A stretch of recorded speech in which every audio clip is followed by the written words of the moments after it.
1911. A journal kept men warm where the sun could not. The sea froze in plates as thin as china, sliding against one another with a faint porcelain hush. In January of 1911, the Terra Nova shouldered through the last skirts of pack and put her men ashore on Ross Island, where black volcanic rock bit through snow like ink through paper. They named the camp Cape Evans and raised a hut square as a sentence, walls double-planked, felted, and tarred against the teeth of the wind. Inside, they made order, bunks numbered, lockers labeled, a galley bright with copper. Scott wrote as if writing were a stove. He recorded meteorology, rations, and the temper of men, but also the private grammar of cold. Breath crystallizing to a beard, the sound of a flag snapping so hard it seemed to cleave the day, the nightly aurora stitching green seams across a sky black enough to take them.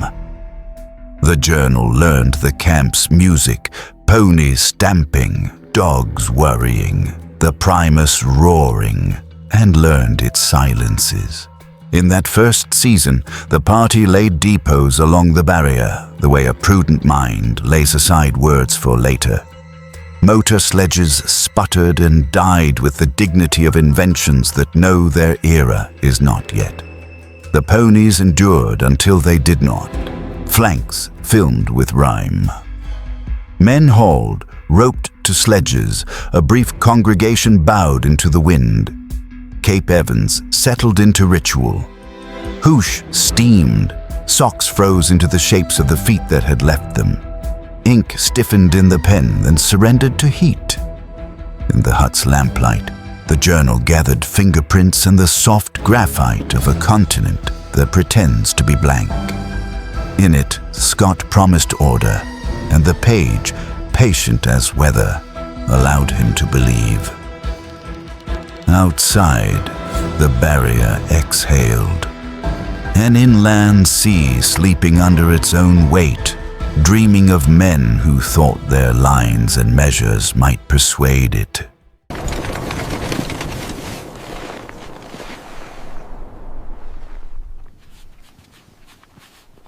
They called it the Sledge Gospel, a doctrine written in bruises and perfected in frost.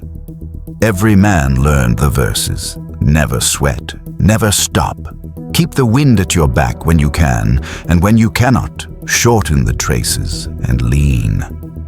The barrier looked level and therefore lied.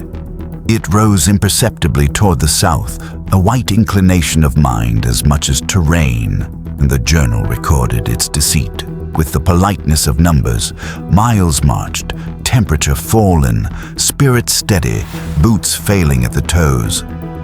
The caravan arranged itself like a sentence. Dogs, ponies, men, depot sledge. Flags pricked the horizon like commas where food and fuel had been cached in the first sorties. Crevasse poles preceded feet. A sounding line ticked the depth of a blue-throated split that could swallow a man whole, then return his breath as a faint organ note. When the sun circled low and would not set, the world took on the privacy of a room no one else would enter. Scott wrote about the small fidelities that keep a body human. Wilson drew emperor penguins as if precision were a prayer. Bowers tallied tins with a bookkeeper's love of totals. Oates, who hated the ponies and they him, fed them anyway, hands quiet, temper quieter. The journal did not judge. It kept time. On clear days, the mountains of Victoria Land shouldered out of the haze, and men felt their souls lift as if they had spied church steeples in a foreign parish. Night, when they allowed the word, was a canvas tent gone hard with rime, a floor of sleeping bag fur and drifted crumbs of biscuit, the talk turning inevitably to the pole. A dot of geometry promoted to destiny. In the margin, Scott wrote what he dared not say aloud, that Amundsen was somewhere out there, low and fast with skis and dogs, writing his own ledger in a hand the wind could not smudge. Rivalry sharpened the quill. The journal took the edge and did not cut.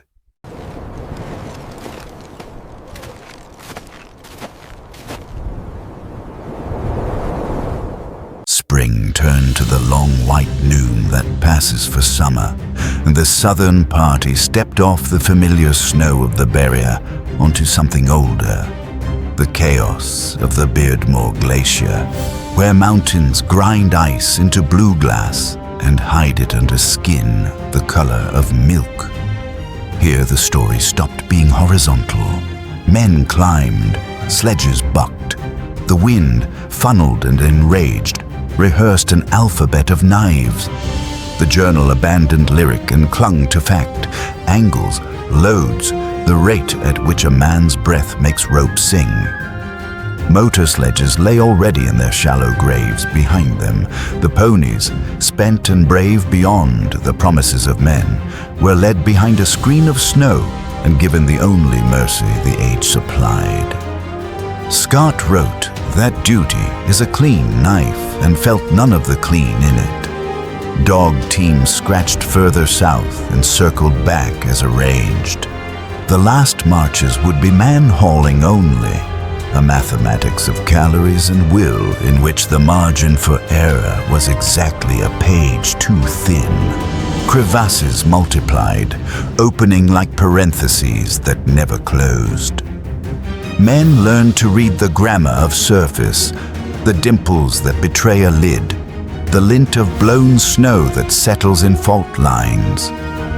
Bowers laughed in a way that stopped others from counting the distance aloud. Wilson said nothing and drew, storing a gallery behind his eyelids for the days where there would be no paper. Oates limped, cursing his own legs more gently than he cursed the cold.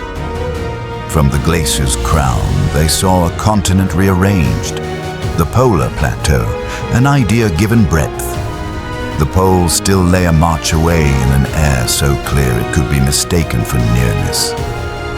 Scott capped his ink, warmed it in his mitten, and wrote like a man steadying his hand to sign a will. Plenty of work, he allowed himself, and a little hope.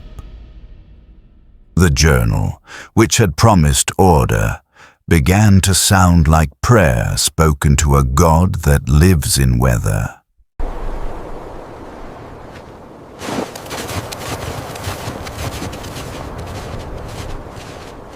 The world tapered to a point that was not there.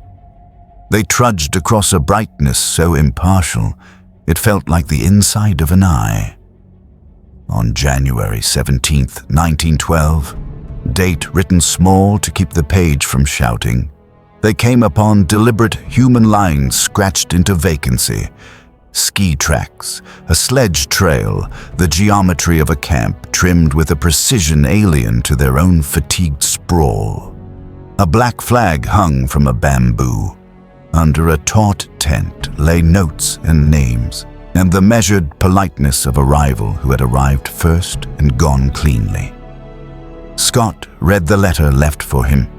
He recorded it not as a wound, but as duty. The South has been attained by others. We acknowledge and proceed. The journal's handwriting, steady until then, leaned as if the wind had reached through the canvas and laid a hand on his shoulder. Photographs were taken because photographs bridge disbelief. Men stood with faces arranged for history and for their mothers. Then they lowered the camera, took down the tent details, and turned back into a sky that had gained an invisible weight. Nothing had changed, and everything had. The plateau remained a plane of purity and arithmetic. The distances were the same, the depot counts unchanged. But disappointment has mass. It rode each sledge. In the tent, Scott placed a letter for Amundsen addressed to the King of Norway, a courtesy that felt like handing one's own breath to another man and asking him to keep it safe. The journal closed the page with a line that sounded like frost forming. Now for the long return. They left the flag nodding. The wind, never churlish, never kind, appraised them all and made no comment. The white was white again, the line of march a small incision trying to heal as it was made. Behind them, a circle of footprints settled like a coin at the bottom of a well, already hazing in spindrift, already becoming legend's convenient snow.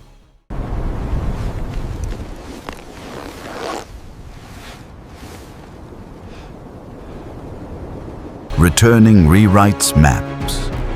The southward ledger of miles and dates was clean, the northbound version blurred, numbers smearing as if written with a mittened hand over ice. Temperatures dropped like arguments no one could answer. The plateau, generous enough on the approach, turned miserly with weather. Fuel tins that had sweated paraffin in the summer cold now yielded stingy measures. Hoosh thinned. Beards froze to masks that cracked when men tried to smile and broke again when they did not.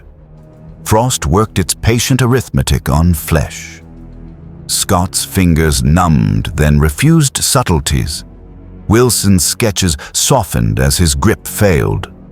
Bowers's cheer, which once seemed inexhaustible, spent faster than the tins. Oates' feet went bad, first a complaint, then a condition with its own opinions. He cursed them with a cavalryman's economy. The journal's diction simplified to match the hard grammar of return. Snow, wind, cold, hunger. Hope became a unit you could only spend once per day. From the Beardmore down the glacier's broken stair, they descended roped, men as beads on a string dragged by gravity and ritual. Crevasses, once read and avoided, began to read the men. The dogs were long gone. The ponies were a memory one did not look at straight. They reached 1 Ton Depot, light by a distance you cannot argue with. That distance has been measured with fingers on a map and tears you cannot tally. Oates, who had borne pain like a soldier being polite to dinner guests, rose one morning when the tent canvas sounded like a drum under the wind. He spoke an apology to no one in particular, pushed through the door, and walked into a weather that receives all explanations equally. The journal did not write his sentence in full. It could not. Afterward, the remaining 3 lay very close, because cold and grief are both lessened by small distances, and because to sleep farther apart would have felt like permission to leave.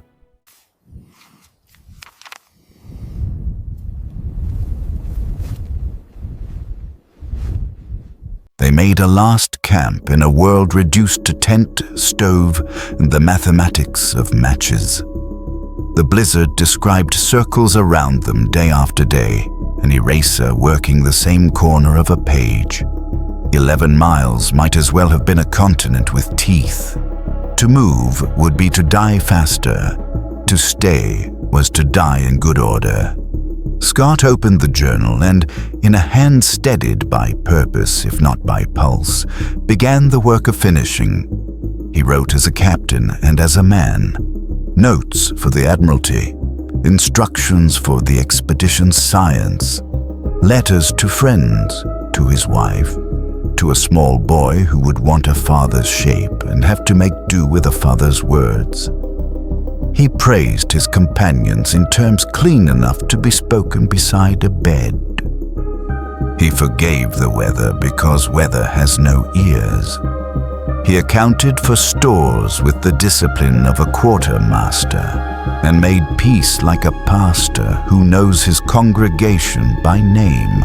Outside, the wind laid its long palm against the canvas and hummed a monotone that tuned the body colder. Within, They took turns at the primus, as if worship required a blue flame. Bowers kept a ledger no heat could dry. Wilson's last drawings lived entirely in his private gallery now. Scott's final sentences lifted and staggered, lifted and steadied, like a man rising to go and sitting back down for the last time. He gave the nation its instructions in plain talk. Remember kindly, provide for those left. When the last cartridge was burnt and the last date entered, March becoming a wall rather than a way, he shut the book while leaving it open. The canvas chattered, then rested. The tent became a small fact under a large sky, and 3 names arrived at their last punctuation. Not a period, but a pause the length of a winter. The journal kept warmth a little while, the way a bed keeps a man's shape after he is gone.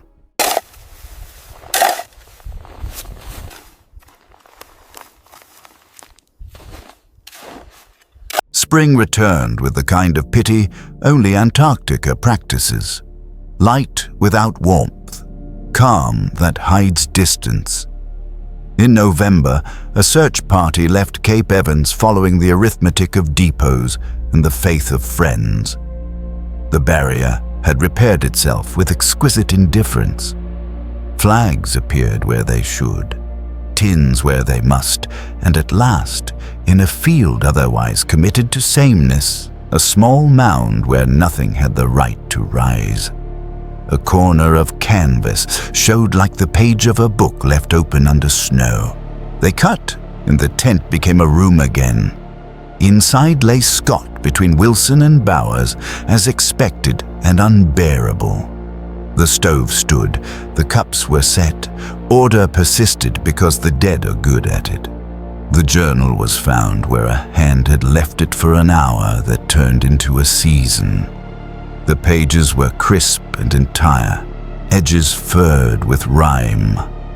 A note on the outside pleaded for those at home, a sentence made of duty and tenderness in proportions a nation could understand.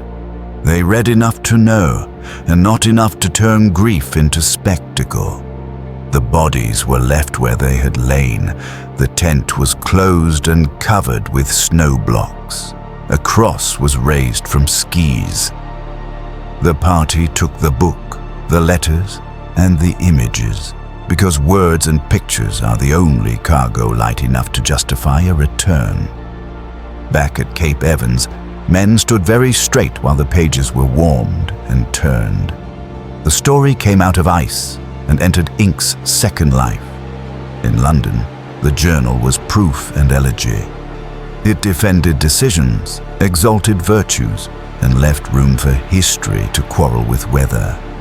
In a glass case, the handwriting looks smaller than legend suggests, the way mountains look lower once you have survived them.